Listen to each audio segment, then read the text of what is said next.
Good evening दोस्तों, मैं संदीप कुमार। मैंने आज आप सबके लिए लेकर के आया सर एक जबरदस्त एक मस्त टॉपिक। क्योंकि पता है ना सर, आज हमारा साइंस में जो मैं 100 क्वेश्चन करवा रहा हूँ लघु प्लस दीर्घ उत्तरीय का, आज हमारा 18वां क्लास है सर। यानी 18वां क्लास, इस क्लास के बाद मात्र 2 क्लास आपका और लूंगा, बाकी फिर 100 क्वेश्चन आपको पूरा कंप्लीट कर दूंगा सर। तो आज हमारा 18वां जो क्लास है ना सर, वो बड़ा ही मजेदार क्लास है सर। क्योंकि जो पहला क्वेश्चन है ना, वही 5 नंबर ये वाला क्वेश्चन है। हाँ, ये 2 सीटिंग में से एक सीटिंग में आइए जाएगा झटका मार के। यहाँ ये पक्का झटका मार के आ जाएगा सर। और जब वो झटका मार के आएगा तो हम लोग भी झटका मार के बना देंगे गप्स ना। हाँ, अब देखो सर, एक बात और बता देना चाहता हूं सर, परिस्थितियों से लड़ना सीखो। हाँ, परिस्थितियों से लड़ना सीखो, पीछे हटना नहीं सीखो सर। क्योंकि तुम्हें माँ बाप उस चीज के लिए पैदा किया है सर, जो अपने माँ बाप को सपना को पूरा कर सके। वो बेटा में दम कैसा, वो बेटा कैसा जो माँ बाप की सपना को पूरा कर ना सका सर। तो अपने माँ बाप को सपना को पूरा करने के लिए सर, कम से कम मेरे लिए नहीं तो सर, वो अपने माँ बाप के लिए जरूर पढ़िए सर।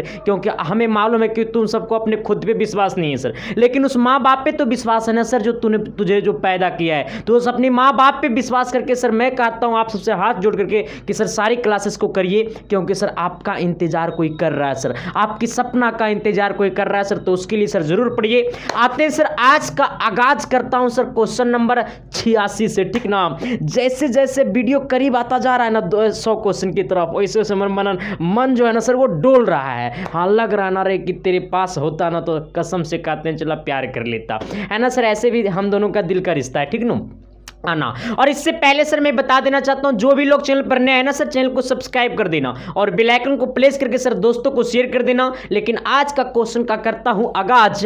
अब सर ये देखिए, क्वेश्चन नंबर 86 जो है ना रे मोहतरमा, बड़ा ही गजब का क्वेश्चन है। कहता नाभिकीय संलयन और नाभिकीय विखंडन में अंतर स्पष्ट करे। जो लोग क्वेश्चन बैंक बना रहा होगा ना, तो ये वाला क्वेश्चन से बड़ा मुलाकात हो रहा होगा और उसको लग रहा होगा ना, क्या लग रहा होगा, बड़ा कठिन लग रहा होगा। हाँ, इसलिए सर आज तुम को सबसे हल्का लगेगा। देखो, कहता नाभिकीय संलयन और नाभिकीय विखंडन में अंतर स्पष्ट करे।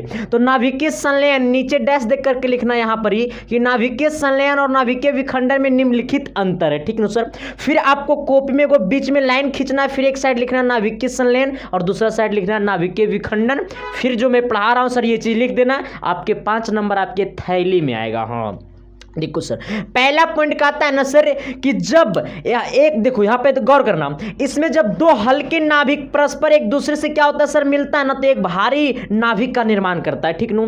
इसमें जब 2 हल्के नाभिक मिलता है ना, तो एक भारी नाभिक का निर्माण करता है, ठीक ना। जब इसमें 2 हल्के नाभिक जब मिलता है ना, तो एक भारी नाभिक का निर्माण करता है। लेकिन सर इसमें क्या होता है ना, इसमें एक भारी नाभिक टूटकर 2 हल्के नाभिकों का क्या करता है, निर्माण करता है सर। तो यही बोला है कि इसमें 2 हल्के नाभिक, कैसे नाभिक, रे मेरे साथ बोलना होगा, सबको मेरे साथ बोलेगा। निशा में है, सब बोल मेरे साथ। हाँ, कैसे नाभिक, तो सर कितने नाभिक, 2 नाभिक। कितने नाभिक, 2 नाभिक। कैसे नाभिक, तो हल्के नाभिक। क्या करता सर, ये परस्पर संलयित होकर एक भारी नाभिक का क्या करता है, निर्माण करता है सर, ठीक ना। तो इसमें 2 हल्के नाभिक परस्पर संलयित होकर एक भारी नाभिक का क्या करता है, निर्माण करता है सर, ठीक ना। तो इसमें कितने, इसमें क्या, तो किसमें, तो नाभिकीय संलयन में। नाभिकीय संलयन में क्या होता है, तो 2 हल्के नाभिक परस्पर एक दूसरे से संलयित करके एक भारी नाभिक का क्या करता है, निर्माण करता है। क्या करता है सर, भारी नाभिक का क्या करता है, निर्माण करता है। और मैं बता देना चाहता हूं सर कि देखो, इसका पीडीएफ नहीं जा रहा है सर, क्योंकि बहुत सारे टीचर लोग कॉपी कर रहा है, हमसे पहले वही पढ़ा दे रहा है, ठीक नो। हाँ, और वो क्या बोलता है कि सबसे पहले हम ही ये पढ़ाए हैं, ठीक नो। तो इसलिए सर आप सबको मैं बता देना चाहता हूं सर, और इसका पीडीएफ इसलिए मेरा नहीं डालने का मेरा मेन मकसद है ना, कि आप सब जो है ना, आप लोग लिखना नहीं चाहते हैं। तो इसलिए सर इसका पीडीएफ डालवे नहीं करेंगे तो तू सब लिखे चालू कर देगा। हाँ, तो हम हट जाएंगे लास्ट में, तो तू सब गप सना मार लेना स्क्रीनशॉट, ठीक नो आना सर। तो इसमें क्या होता है सर, 2 हल्के नाभिक, मेरे साथ बोलना होगा सबको, जहां जहां बैठा है ना, मेरा कसम चला, अगर हमसे प्यार थोड़ा सा भी है ना, तो वहां बैठ करके बोलो। इसमें कैसे नाभिक, कितने नाभिक, 2। कैसे नाभिक, हल्के नाभिक। क्या करता है, परस्पर क्या होता है, संलयित होकर एक भारी नाभिक का क्या करता है सर, निर्माण करता है, ठीक ना। अगला, इसमें एक भारी नाभिक, कैसे नाभिक, इसमें एक भारी नाभिक, इसमें कैसे नाभिक, इसमें भारी नाभिक का निर्माण करता है। तो इसमें एक भारी नाभिक टूट करके दो हल्के नाभिकों का, हल्के नाभिकों में क्या हो जाता है, परिवर्तन हो जाता है, ठीक ना सर।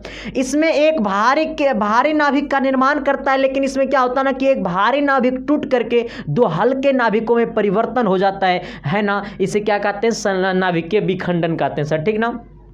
तो इसमें एक भारी नाभिक टूटकर दो हल्के नाभिकों में क्या होता है, परिवर्तित हो जाते हैं, ठीक ना। तो इसमें क्या होता है सर, इसमें दो हल्के नाभिक परस्पर संलयित होकर एक भारी नाभिक का निर्माण करता है। इसमें एक भारी नाभिक टूटकर दो हल्के नाभिकों में परिवर्तित हो जाता है। 2 नंबर की तरफ कहता है यह अत्यधिक ताप पर संपन्न होता है।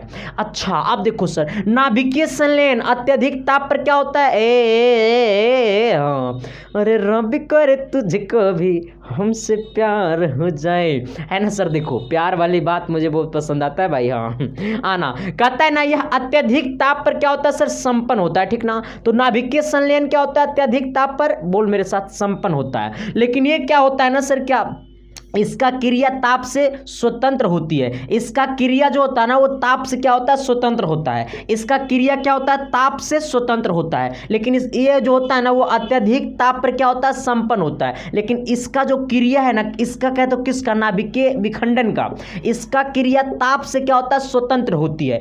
3 नंबर, यह प्रोटॉन द्वारा प्रेरित होता है। अच्छा, नाभिकीय विसंलयन किसके द्वारा प्रेरित होता है, तो प्रोटॉन द्वारा प्रेरित होता है, ठीक ना। तो यह प्रोटॉन द्वारा क्या होता है, प्रेरित होता है। तो नाभिकीय संलयन किसके द्वारा प्रेरित होता है, तो प्रोटॉन द्वारा प्रेरित होता है। किसके द्वारा, प्रोटॉन द्वारा, ठीक नो। तो नाभिकीय संलयन किसके द्वारा प्रेरित होता है, तो प्रोटॉन द्वारा क्या होता है, प्रेरित होता है। लेकिन यह न्यूट्रॉन द्वारा प्रेरित होता है, ठीक ना। तो कहेगा ना कि न्यूट्रॉन द्वारा प्रेरित होने वाला क्या है, तो नाभिकीय विखंडन है। प्रोटॉन द्वारा प्रेरित होने वाला क्या है, तो नाभिकीय संलयन है ना। तो नाभिकीय संलयन किसके द्वारा प्रेरित होता है, तो प्रोटॉन के द्वारा। नाभिकीय विखंडन किसके द्वारा प्रेरित होता है, तो न्यूट्रॉन के द्वारा, ठीक नो। अगला, कहता है यह श्रृंखला अभिक्रिया नहीं है। अच्छा, यह श्रृंखला अभिक्रिया नहीं है। कौन, नाभिकीय जो संलयन है ना वो श्रृंखला अभिक्रिया नहीं है, ठीक नो। तो यह श्रृंखला अभिक्रिया नहीं है। तो नाभिकीय संलयन क्या है सर, तो यह श्रृंखला अभिक्रिया नहीं है, लेकिन ये श्रृंखला अभिक्रिया है, ठीक नो। तो नाभिकीय संलयन जो है ना वो श्रृंखला अभिक्रिया नहीं है, लेकिन ये जो है वो श्रृंखला अभिक्रिया क्या है सर, ये है, ठीक नो। अगला कहता है इसमें भाग लेने वाले कण का वेग अत्यधिक अति उच्च होता है, ठीक ना। इसमें नाभिकीय संलयन में जो भी भाग लेने वाला वेग होता है ना सर वो अत्यधिक अति क्या होता है, उच्च होता है, ठीक ना। तो इसमें भाग लेने वाला कण का वेग अति उच्च होता है, ठीक ना, अति उच्च होता है, ठीक ना। किसमें, तो नाभिकीय संलयन में जो भाग लेने वाला जो कण का जो वेग होता है ना वो अति क्या होता है सर, उच्च होता है, ठीक ना। तो इसमें भाग लेने वाले कण का वेग क्या होता है सर, अति उच्च होता है। लेकिन इसमें क्या होता है, क्रियामंद वेग वाले न्यूट्रॉन द्वारा कराया जाता है। देखो, इसमें हमारा ये कण का वेग नहीं होता सर, ठीक ना। इसमें जो होता है ना इसमें क्रियामंद वाले वेग होता है, क्या, मंद वाले, ठीक ना। मंद कहे तो तुम सबको मालूम ही होगा। तो इसमें क्रियामंद वेग वाले न्यूट्रॉन द्वारा क्या होता है, कराया जाता है। और इसमें क्या होता है ना कि इसमें भाग लेने वाले कण का वेग अति उच्च होता है, जिसके द्वारा होता है। लेकिन इसमें जो होता है ना ये इसमें क्रियामंद वेग वाले न्यूट्रॉन द्वारा कराया जाता है। इसमें क्या होता है सर, इसमें भाग लेने वाले कण का वेग अति उच्च होता है, ठीक ना। तो यहाँ तक मैं उम्मीद करता हूँ सर कि क्लियर हो गया होगा। ये वाला पक्का 5 नंबर में 2 सीटिंग में से एक सीटिंग में आएगा सर। और जब वो आएगा तो मेरा भाई का प्यार है ना सर। मैं वो उम्मीद करता हूँ सर कि आप सब वो लिख लिए होंगे, और मैं वादा करता हूँ सर कि आपके एग्जाम में जब आएगा तो आप उसे चुन चुन कर मारना। हाँ, क्योंकि सर जो मेरा चेला है ना वो एग्जाम दे करके आएगा ना तो ऐसे बोलना, संदीप कुमार, सरो नहीं बोलेगा खुशी के मारे, संदीप कुमार, हम बोलेंगे क्या सर, मैंने सच में पूरे मैथ और साइंस को मैंने चुन चुन कर मारा। हाँ, यही बात बोलना है सर। और ये बात मैं आपको बुलवाने के लिए मैं अपनी जानो जीन लगा दूंगा सर, अपनी खून का कतरा बेच दूंगा आपको ये बात बुलवाने के लिए सर, ठीक ना। आना सर एक नए क्वेश्चन की तरफ, और अगली क्वेश्चन आपके शरीर का एक नई ऊर्जा और एनर्जी देगी।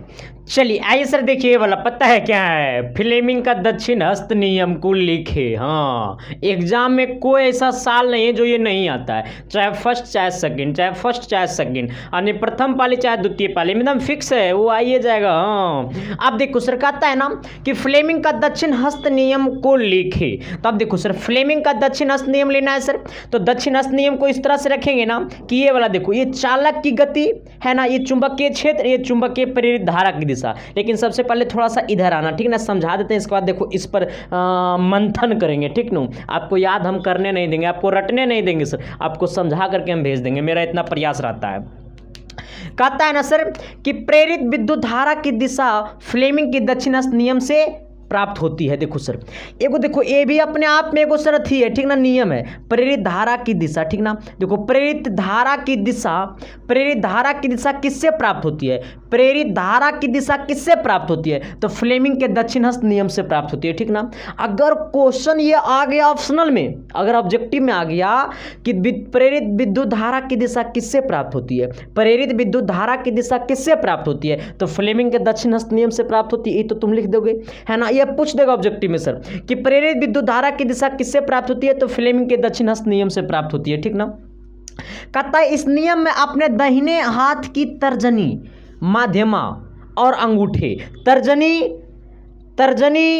माध्यमा और क्या अंगूठे, इस तरह से सर इसको करना है, ठीक ना, तर्जनी माध्यमा अंगूठे, ठीक नो। अब कहता है ना सर अंगूठे को परस्पर लंबवत इस प्रकार फैलाएं कि अधि तर्जनी चुंबकीय क्षेत्र, देखो सर ये वाला तर्जनी है, ठीक नो सर, देखो ये वाला तर्जनी है, ठीक ना, ये वाला ऐसे रखना है, ये वाला तर्जनी क्या है, चुंबकीय क्षेत्र। तर्जनी किसको बताएगा सर, चुंबकीय क्षेत्र की दिशा, ठीक ना, तर्जनी चुंबकीय क्षेत्र की दिशा बताएगा, अंगूठा चालक के गति की दिशा बताएगा। देखो ऐसे रखेंगे, ठीक ना, देखो ऐसे रखेंगे, इसको ऐसे रखेंगे, देखो इसको ऐसे रखेंगे, तो ये वाला तर्जनी हो गया, तो ये वाला तर्जनी चुंबकीय क्षेत्र की दिशा बता रहा है, ये वाला अंगूठा चालक की गति की दिशा बता रहा है, ये वाला माध्यमा किसको बताएगा, चालक प्रेरित धारा की दिशा बताएगा, ठीक ना। तो तर्जनी चुंबकीय क्षेत्र की दिशा, अंगूठा चालक की गति की दिशा, और व्यक्त करें तो माध्यमा जो है सर वो चालक में प्रेरित विद्युत धारा की दिशा को व्यक्त करता है। तो अब ऐसे सुनना है सर, देखो अंगूठा किसको करेगा, तो चालक की गति को, तर्जनी किसको करेगा, तो चुंबकीय क्षेत्र को, ये वाला माध्यमा किसको करेगा, तो चालक में प्रेरित धारा को, ठीक ना। तो फ्लेमिंग के दक्षिण हस्त नियम से पता चलता है कि हमारा जो अंगूठा होता है वो चालक की गति की दिशा को व्यक्त करता है, और हमारा ये जो तर्जनी होता है वो हमारा चुंबकीय क्षेत्र की व्यक्त करता है, और ये जो हमारा माध्यमा होता है वाला वो चुंबकीय चालक में प्रेरित धारा की दिशा को व्यक्त करता है, ठीक नो। तो एक बार मेरे साथ बोलना है सर कि फ्लेमिंग के दक्षिण हस्त नियम में ये अंगूठा जो है सर वो किसको दिशा को व्यक्त करता है, ऑब्जेक्टिव ये पूछ सकता है कि फ्लेमिंग के दक्षिण हस्त नियम में अंगूठा किसको व्यक्त करता है, तो चालक की गति की दिशा को व्यक्त करता है। ये वाला तर्जनी किसको व्यक्त करता है, तो तर्जनी चुंबकीय क्षेत्र की दिशा को व्यक्त करता है। ये वाला माध्यमा किसको व्यक्त करता है, ये वाला माध्यमा तो चालक में प्रेरित धारा की दिशा को क्या करता है, व्यक्त करता है सर। देखो तो यहाँ पे रटने वाला नहीं, बस ये है, इतना समझ लो, देखो ये समझ लो, इसको तो तुम अपने लिख दोगे, ऐसे करना है सर। जहाँ पूछा फ्लेमिंग का, ए ऐसे करना, अंगूठा चालक की गति, चुंबकीय क्षेत्र, ये वाला माध्यमा चालक में प्रेरित धारा, ठीक ना, ऐसे करेगा सर। तो ये वाला समझना है, ये चालक की गति अंगूठा, ये तर्जनी चुंबकीय क्षेत्र, ये वाला माध्यमा चालक में प्रेरित धारा, ठीक नो। तो ये वाला पॉइंट समझ में आ गया सर। अब कहता है ना प्रेरित विद्युत धारा की दिशा फ्लेमिंग के दक्षिण हस्त नियम से प्राप्त होती है। तो प्रेरित विद्युत धारा की दिशा किससे प्राप्त होती है, प्रेरित विद्युत धारा की दिशा किससे प्राप्त होती है, तो फ्लेमिंग के दक्षिण हस्त नियम से प्राप्त होती है। इस नियम में अपने दाहिने हाथ की तर्जनी, माध्यमा और अंगूठा को, तर्जनी ये वाला हो गया, देखो तर्जनी ये वाला हो गया, तर्जनी ये वाला माध्यमा, ये वाला अंगूठा, हाँ अंगूठा को परस्पर लंबवत इस प्रकार फैलाए कि अधि तर्जनी चुंबकीय क्षेत्र की दिशा को, ये वाला तर्जनी चुंबकीय क्षेत्र की दिशा को, है ना, और अंगूठा चालक की गति की दिशा को, ये वाला अंगूठा चालक की गति की दिशा को व्यक्त करे तो माध्यमा चालक में प्रेरित विद्युत धारा की दिशा को व्यक्त करता है। ये वाला माध्यमा चालक में प्रेरित विद्युत धारा की दिशा को क्या करता है, व्यक्त करता है। उसी को हम लोग क्या कहते हैं, फ्लेमिंग के दक्षिण हस्त नियम कहते हैं सर, ठीक ना। ये क्वेश्चन आपको 5 नंबर में भी आ सकता है सर, या फिर एक क्वेश्चन आपको लघु उत्तरीय भी पूछ सकता है, ठीक ना। लघु उत्तरीय और दीर्घ उत्तरीय दोनों में क्वेश्चन पूछता है सर। अगर लघु में पूछा तो ये वाला फिगर नहीं बनाएंगे, ठीक ना। दीर्घ में पूछेगा तब ये वाला फिगर बना देंगे, ठीक नो। तो क्या जो मैंने बोला वो झलका न जी, अरे डिंक चका झलका न झलका, खोपचा वाली बात करेंगे।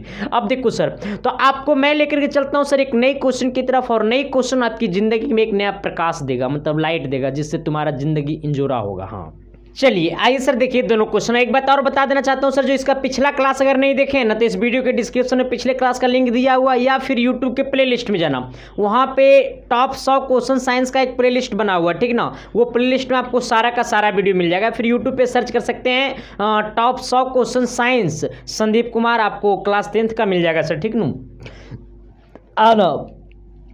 अब देखो सर, कहता है ना कि संचरण से आप क्या समझते हैं, है ना। संचरण से आप क्या समझते हैं, क्या आप दैनिक जीवन में इनके प्रभावों को लिखें। देखो सर, संचरण ऑलरेडी है क्या, दैनिक जीवन में संचरण का पहला प्रभाव है कि लोहे में जंग लग जाना। लोहे में जंग लगना संचरण के ही कारण होता है सर। भाई बड़ा गंदा चीज़ है यार, लोहे में जंग लग जाता है, पैसा बर्बाद हो जाता है। हाँ, तो किसका लापरवाही की वजह से, तो हम लोग की लापरवाही की वजह से। छोड़ देते हो छत पे, पानी पड़ा, पानी का इसमें थोड़ा सा भी पानी पड़ा, लोहा में जंग लगना चालू हो गया सर। तो वही क्या कहलाता है, संचरण कहलाता है, ठीक ना। तो कह रहा है इसका क्या आप दैनिक जीवन में इनका प्रभावों को लिखें। तो दैनिक जीवन में इसका जो पहला प्रभाव है ना, वही है लोहे में जंग लग जाना, ठीक ना। तो इसी प्रकार से बहुत सारा प्रभाव है, तो वो तो बोला नहीं क्योंकि क्वेश्चन 2 नंबरिया में आएगा सर। तो कह रहा है कि संचरण से आप क्या समझते हैं, संचरण से आप क्या समझते हैं। तो संचरण जो है ना सर, वो अब कह रहा है ना, क्या आप दैनिक जीवन में इनका प्रभावों को लिखे। तो दैनिक जीवन में इनका पहला प्रभाव है ना, जो लोहे में जंग लगना, ठीक ना, और आदि बहुत सारा चीज़ है सर। लेकिन कहता है क्या कि जब कोई धातु, संचरण से आप क्या समझते हो, तो जब कोई धातु अपने आसपास अम्ल या आर्द्रता, ठीक नो, अम्ल या आर्द्रता, तो जब कोई धातु अपने आसपास अम्ल या फिर क्या आर्द्रता आदि के संपर्क में आने के बाद, अम्ल या आर्द्रता आदि के संपर्क में आने के बाद संचरित होती है। क्या होती है सर, संचरित होती है, ठीक ना।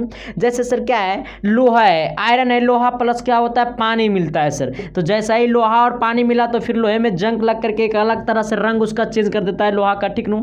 लोहा खरीद के आना दूसरा कलर का रहेगा, ठीक ना। जब लोहे पे पानी पड़ जाएगा, लोहे में जंग लग जाना, तो उसका थोड़ा सा अलग रंग हो जाता है ना। तो यही बात ये बोला कि जब कोई धातु को अपने आसपास अम्ल, आर्द्रता आदि के संपर्क में आने के बाद संचरित हो जाती है, तब इन प्रक्रिया को संचरण कहते हैं। क्या कहते हैं सर, संचरण कहते हैं, ठीक ना। आना तो संचरण किसे कहते हैं सर, तो जब कोई धातु, ये मेरे साथ बोलना, जब कोई धातु अपने आसपास अम्ल और आर्द्रता आदि के संपर्क में आने के बाद, किसके संपर्क में आने के बाद, तो अम्ल या फिर आर्द्रता के संपर्क में आने के बाद संचरित हो जाती है, तब इन प्रक्रिया को संचरण कहते हैं, ठीक ना। जैसे लोहे में जंग लग जाना। दूसरा नंबर कहता है वायु प्रदूषण के कारक नाम लिखे। वायु प्रदूषण के कारक का नाम लिखे, ठीक ना। देखो यहाँ पे गौर करने के बाद और गौर करो, वायु प्रदूषण के कारक का नाम लिखे, ठीक ना। तो वायु प्रदूषण के कारक का मुख्य कारक 3 गो है सर, ठीक ना। वायु प्रदूषण के मुख्य कारक कितना है सर, तो 3 गो है, ठीक ना। तो वायु प्रदूषण के मुख्य कारक कितना है सर, तो 3 गो है। ऐसे तो इसका निम्नलिखित कारक है, बहुत सारे कारक है, लेकिन इसका जो मुख्य कारक है ना, वो मात्र कितना है सर, तो वो 3 गो है, ठीक ना। तो वायु प्रदूषण के कारक का नाम लिखे। तो वायु प्रदूषण के मुख्य कारक 3 गो है, ठीक ना। पहला कारक है कार्बन डाइऑक्साइड, दूसरा कारक है सल्फर डाइऑक्साइड, तीसरा कारक है कार्बन मोनोऑक्साइड, ठीक ना सर। तो वायु प्रदूषण के मुख्य कारक कितने सर, तो 3 है। ऑब्जेक्टिव में भी आ सकता है कि वायु प्रदूषण के मुख्य कारक कितने, 3 कितना सर, 3 है ना। तो पहला कारक कितना, कार्बन डाइऑक्साइड, दूसरा कारक कौन है, सल्फर डाइऑक्साइड, तीसरा कौन है, कार्बन मोनोऑक्साइड। तू कहेगा रे मास्टर बा, हम कहेंगे का तुम बोल रहा है कि मुख्य कारक 3 गो है, लेकिन यहाँ पर निम्न क्यों लिखा है सर। मैंने लिखा वायु प्रदूषण के निम्न कारक है। निम्न वायु प्रदूषण के ऑलरेडी बहुत सारे कारक, लेकिन अगर मुख्य रूप से बात करेगा ना, तो 3 गो नहीं कहता है।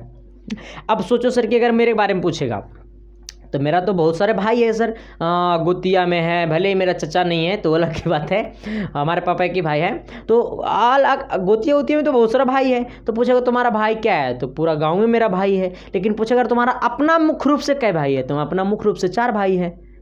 ऐसे बोलते हैं ना। तो यही पूछा सर कि वायु प्रदूषण के कारक का नाम लिखे, तो वायु प्रदूषण के कारक निम्नलिखित है, लेकिन वायु प्रदूषण के मुख्य कारक 3 गो है, carbon dioxide gas, sulphur dioxide gas, carbon monoxide gas. ठीक नो आना सर। आप देखो ऊपर वाला पर थोड़ी सी गौर करना सर, इसमें एक चीज और बताऊंगा। गर्म पानी नहीं होगा, थोड़ा सा करके लाइए ना, गला साफ नहीं है।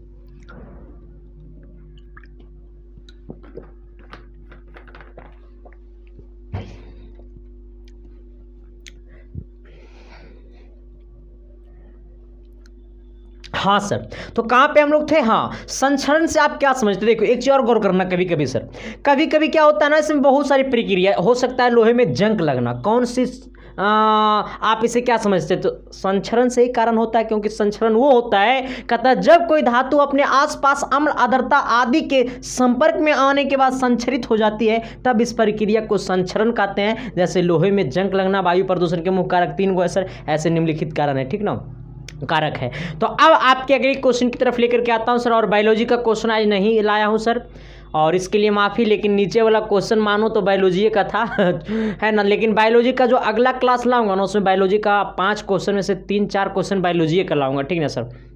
देखो बच्चा लोग बायोलॉजी इतना मन से पढ़ता नहीं सर, क्योंकि मैं देखता हूं तो बिहार बोर्ड वाले करीबन बच्चे बायोलॉजी इतना अच्छा से नहीं पढ़ पाते हैं सर। तो उनको मैं सोच रहा हूं सर कि अगर बायोलॉजी का क्वेश्चन करवाऊंगा तो उनको अच्छी तरीके से याद भी नहीं हो पाएगा सर। तो ऐसा नहीं करो, क्योंकि डबल क्वेश्चन रहेगा सर। अगर आपको डबल क्वेश्चन रहेगा, 50 सब्जेक्टिव है ना, तो आपको 100 गो सब्जेक्टिव रहेगा, उसमें से आपको 50 गो बनाना है, ठीक ना, सब डबल डबल रहेगा। तो आपको बायोलॉजी का भी क्वेश्चन आपको मैं वो करा दूंगा सर, जो आपको सीधे एग्जाम में आ जाएगा, ठीक ना, क्योंकि बायोलॉजी थोड़ा सा समझाना पड़ता है सर, ऐसे दिमाग में आप लोग का जाता नहीं है, ठीक ना। तो सर मैंने क्वेश्चन छाटने में, आज भी बायोलॉजी का क्वेश्चन मैंने लाता, लेकिन छाटने में थोड़ी सी समय लग चुका है, और आप सबको मालूम है कि सरस्वती पूजा का समय है सर, तो इसीलिए थोड़ी सी दिक्कत होगी। लेकिन अगला क्लास में जो लाएंगे ना, वो सिर्फ बायोलॉजी का क्वेश्चन रहेगा, एक आगो क्वेश्चन फिजिक्स केमिस्ट्री का घुसा देंगे, ठीक नो। आना सर एक नई क्वेश्चन की तरफ, और अगली क्वेश्चन आपके शरीर में एक नई ऊर्जा देगी। देखिए सर, ये भी क्वेश्चन जो है ना, वो 2 नंबर ये में पूछेगा, पता है क्या पूछेगा? पूछेगा ना, क्षारक और क्षार में 2 अंतर लिखे, ठीक है ना, ऐसे पूछेगा क्वेश्चन, या फिर क्वेश्चन पूछेगा कि क्षारक और क्षार में अंतर लिखे। लेकिन ये क्वेश्चन जो है ना, वो लघु उत्तरीय में रहेगा, दीर्घ उत्तरीय में आज तक कभी ना तो पूछा है, और ना तो कभी पूछने हम देंगे सर, ठीक नू। तेरा भाई जिंदा है रे। अब देखो सर, हाँ अब इसमें लिखना क्या है ना सर, कहता है ना क्षारक और क्षार में अंतर स्पष्ट करें, ठीक नो। तो क्षारक और क्षार में निम्न अंतर है सर, एक साइड लिखना है क्षारक, दूसरा साइड क्या लिखना है? क्षार। कहता है सभी क्षारक जल में विलय नहीं होते हैं। हाँ, सभी क्षारक जल में विलय नहीं होते हैं, लेकिन सभी क्षार जल में क्या होते हैं सर? विलय होते हैं, ठीक नो। तो सभी क्षारक जल में विलय नहीं होते हैं, लेकिन सभी क्षार जल में विलय होते हैं। अगला कहता है सभी क्षारक क्षार नहीं होते हैं। सभी क्षारक क्या नहीं होते हैं? मेरे कसम बोल जल्दी सब। हाँ, क्षार नहीं होते हैं। जहाँ बैठल वहाँ बोलो ना यार, तब ना मम्मी पापा अगल बगल बैठल होगी तो कह रहे होगी पढ़ रहा होगा बेटा, हाँ बेटी पढ़ रही होगी। एक बात और बता देना चाहता हूँ सर कि जो लोग भी बिना एयरफोन को मेरा वीडियो देखते हैं सर, तो प्लीज़ थोड़ी सी अपने से बड़ो होकर के थोड़ा सा साइड में देखिएगा सर, क्योंकि कभी कभी मैं सर आपका वो बात बोल देता हूँ सर जो आपके दिल में चलता है। तो सर आप सबसे रिक्वेस्ट है कि थोड़ा सा, और लोग गंदा कमेंट करके प्लीज़ आपस में ना करें गंदे गंदे कमेंट, क्योंकि हर किसी आपकी बहन है वो भी, और मेरी भी बहन है, तो इसलिए सर आप लोग भाई बहन का भाईचारा बना करके कमेंट करें। और मैंने आप सबका कमेंट मैंने पिछले क्लास में भी मैंने देख रहा था सर, लेकिन इस पर मैं चर्चा नहीं करता हूँ। तो प्लीज़ आप सबसे रिक्वेस्ट है, अगर आप सब अपना भाई से अगर हमसे प्यार करते हैं सर, तो प्लीज़ गंदा कॉमेंट ना करें है ना सर। अरे क्या बचपन जैसा तो सब करते हो यार, हमको भी बेइज्जती कर देते हो, तो सब बड़ा बुढ़वा जैसा करते। कमेंट ऐसा मत करना कभी ना, तो फिर हमको बोलने की ज़रूरत है रे। मेरा स्टूडेंट का हमको बोलने की ज़रूरत है, हमारा स्टूडेंट सब समझदार होता है, लेकिन तू सब बुढ़वा जैसा करते अब देखो सर, कोई मत करना अबरी जहाँ देख लिए ना हो तो समझ लेना हमसे गंदा तुम सबसे कोई नहीं होगा। कहता है सभी क्षारक क्या होते हैं? क्षार नहीं होते हैं, लेकिन सभी क्षार क्षारक होते हैं। हाँ, सभी क्षारक क्षार नहीं होते हैं, लेकिन सभी क्षार क्षारक होते हैं, ठीक नो। तो सभी क्षारक क्षार नहीं होते, लेकिन सभी क्षार क्षारक होते हैं सर। तो आज तक का क्लास इतना ही सर, और फिर आपका 2 क्लास और बचा हुआ सर, वो 2 क्लास आपके एग्जाम से 4 दिन पहले खत्म कर दूंगा, ठीक ना सर। तब तक आप देखते रहिए ढिंक चका हाँ हाँ, thank you sir, love you.